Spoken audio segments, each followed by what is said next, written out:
Hello, this is Charles Scoville, your Golden Harvest agronomist with your Agronomy in Action Focus Friday here on July the 7th. I hope everybody had a chance to celebrate the 4th of July this last week and maybe get a little bit of time to yourself and your family. On this shorter week, though, a couple things I want to bring forward. First of all, we finally got some rain in a lot of areas, but what does that mean for the crops? Let's talk about some of that.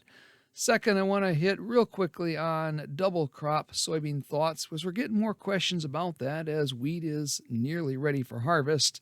And finally, boy, those Canadian wildfires have just been crazy with the amount of smoke and haze in the air.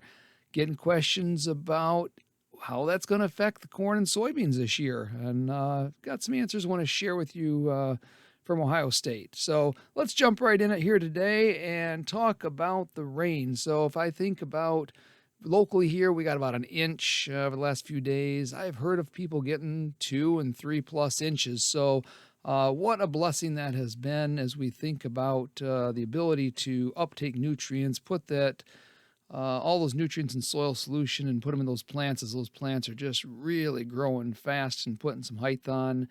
But at the same time, there are a few things we need to keep our eye on, and primarily I'm thinking about leaf diseases.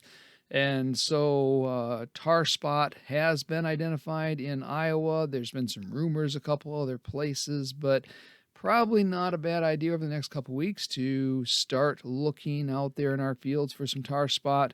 We know that it takes about 30 days from the time of infection to the time we see those spots out there. So we want to be vigilant, and certainly we know that spraying when we have tar spot out there has made some real improvements in the potential for crop yield out there. So don't forget about other leaf diseases as well. Northern leaf spot, gray leaf spot, all of those like this. Moisture, a little more dew out there. And if we got susceptible hybrids out there, those are the ones we want to keep our eye on first. As we think about these crops getting nice and green, it's also a great time to start to look for any nitrogen deficiencies out in those fields. And, we're looking at the bottom of those plant. We're looking at those leaves with the inverted V shape on those, that yellow V that works its way down the leaf. And we want to certainly, if we do see some symptomology showing up, get some nitrogen out there, whether we're wide dropping, whatever we do to get that out there. And don't forget to throw some sulfur in with it. They go so well together. Talking about double crop beans, with wheat harvest coming up and maybe a little earlier than usual this year, a lot more questions coming in. So got a kind of an if-then type of scenario. If you get your wheat harvested early and if you have good soil moisture, which many of us do right now, and if you have seed available, then let's talk about double crop soybeans. And if we are, there's a couple of really important things to help give us a little bit more success. First of all, make sure we're drilling those soybeans, keeping those rows narrow to get some plant height on them, pushing those populations up to 240,000 plants per acre. And like we talked last time, we really find that the normal to maybe a half a group earlier maturing soybean here in Michigan tends to do better than trying to push to a fuller season soybean. If you got more questions, want to just talk through it, give me a call sometime. Happy to run through some ideas with you. The final thing here I want to talk about is with the Canadian wildfires and all of that haze and smoke that's been coming through our countryside. And Ohio State University by Lindsay and Ortiz put out a pretty good article. Just wanted to recap some of their ideas. And there is some potential to cause some harm to plants from having that reduction in photosynthesis. And some of the main concerns really are around the fact that that smoke is reducing the light availability, which could negatively impact photosynthesis in crops.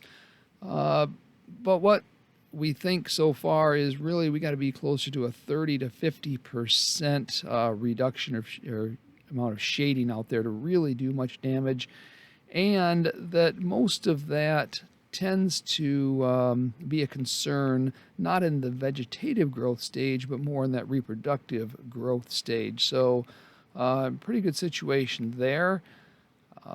The other thing we want to be careful of is if we've got a lot of particulate that may have landed on those leaves, that could have the potential to reduce photosynthesis. But I think the good news is with these rains we have had, we've probably washed a lot of that off, even if it did land on those plants. The corn and soybeans, of course, remember, they're different types of plants. Soybeans, being a C3 plant, really tend to use carbon dioxide as their most limiting factor for productivity, whereas corn, as a C4 plant, tends to have light being the most limiting factor for productivity. So, the potential of some reduced sunlight might be more damaging in some of those C4 corn crops, but again, most of that usually is in the later reproductive side. So I'm feeling pretty good. In fact, there's actually some good news that they mentioned in that article I wanted to share as well, and that is the leaf temperatures actually in the upper canopy we know are directly correlated to direct sunlight exposure. So if the light is getting more diffused, it could actually result in some lower surface temperatures.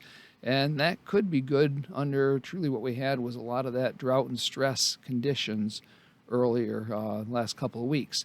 And the second part of that good news they mentioned is that leaf photosynthesis actually optimizes at light intensities that are 50 to 67% of full sunlight.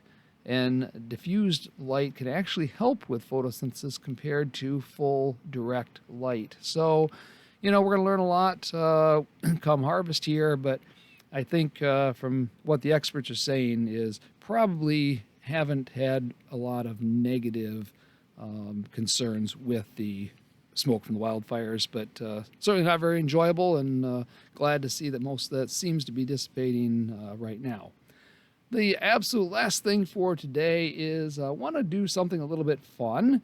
And for those that did take the time to listen to all the way through to the end of the podcast today, I'm going to do a little giveaway. I'm going to go out and get a couple of McDonald's gift cards. Nothing too exciting, but if you can drop me a text or an email just to say that you had a chance to listen to the podcast, I'm going to put all those names in a hat, and next week we're going to draw a couple of winners and send out a few gift cards. So again, just trying to make this kind of fun and hopefully informational along the way.